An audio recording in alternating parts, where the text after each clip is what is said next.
கர்த்தர் தமது ஊழியக்காரரின் ஆத்துமாவை மீட்டுக் கொள்ளுகிறார். அவரை நம்புகிற ஒருவன் மேலும் குற்றம் சுமராது. கர்த்தருக்குள் பிரியமானவர்களே, உங்கள் அனைவருக்கும் இனிய காலை வணக்கங்கள்.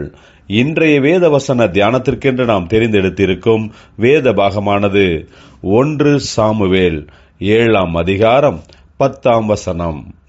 சாமுவேல் சர்வாங்க தகன பலியை செலுத்துகையில் பெலிஸ்தர் இஸ்ரவேலின் மேல் யுத்தம் பண்ண நெருங்கினார்கள். கர்த்தர் மகா பெரிய இடி முழக்கங்களை பெலிஸ்தர் மேல் அந்நாளிலே முழங்க பண்ணி அவர்களை கலங்கடித்ததினால் அவர்கள் இஸ்ரவேலுக்கு முன்பாக பட்டு விழுந்தார்கள்.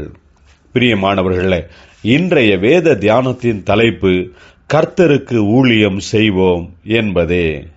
பெலிஸ்தர்கள் இஸ்ரவேலர்களுக்கு எதிராக யுத்தம் பண்ண வருகிறார்கள் என்ற செய்தியை கேட்டு ஜனங்கள் பயந்திருந்து தீர்க்கதரிசியான சாமுவேலிடத்தில் வந்து எங்களுக்காக வேண்டிக் கொள்ளும் என்று ஓயாமல் கேட்டார்கள். அதனால் தீர்க்கதரிசியான சாமுவேல் இஸ்ரவேல் ஜனங்களுக்காக சர்வாங்க தகன பலியை செலுத்தி இஸ்ரவேலுக்காக கர்த்தரை நோக்கி வேண்டிக் கொண்டார். அந்த சமயத்தில் தேவனாகிய கர்த்தர் மிக பெரிய அற்புதத்தை செய்தார். மகா பெரிய இடி முழக்கங்களை பெலிஸ்தர் மேல் அந்நாளிலே முழங்க பண்ணி அவர்களை கலங்கடித்ததினால் அவர்கள் இஸ்ரவேலுக்கு முன்பாக பட்டு விழுந்து போகும்படி கர்த்தர் செய்தார்.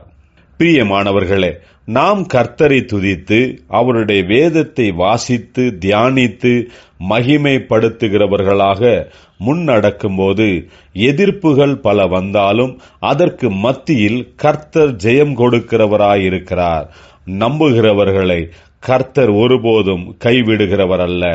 நாம் பல சந்தர்ப்பங்களில் எதிர்ப்புகளையும் பிரச்சனைகளையும் போராட்டங்களையுமே பார்க்கிறோம்.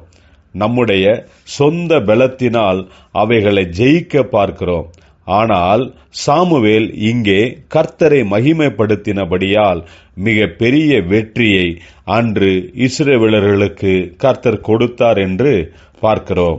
நாமும் கர்த்தரையே மகிமைப்படுத்துவோம், துதி பாடல்களை பாடி அவரை கொண்டாடுவோம். கர்த்தர் தாமே அற்புதங்களை நடப்பிப்பார்.